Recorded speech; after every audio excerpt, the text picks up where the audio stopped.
గాక. ఆ బంగారు పట్టణం నీకు ఇవ్వబోతున్నాడు.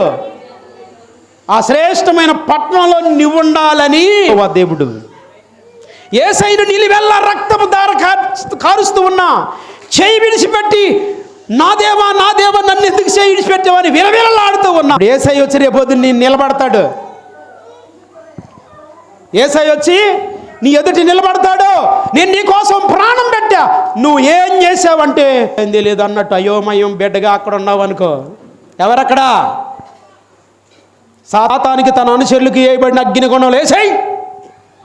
ఆ రోజు అందులో నేను ఉండకూడదు, నీవు ఉండడానికి వీల్లేదు. వజ్ర వైడూర్యాలు కలిగిన ఆ ఇంటి కోసం వజ్ర వైడూర్యాల కంటే విలువైన విశ్వాస జీవితాన్ని మనం కాపాడుకొని క్రీస్తులో కట్టబడి క్రీస్తులో ఉంటూ క్రీస్తే రాయిగా క్రీస్తే పునాదిగా అనేక సమస్యలను జయిస్తూ క్రీస్తు పిల్లలుగా మనం ఎదుగుదుముగాక.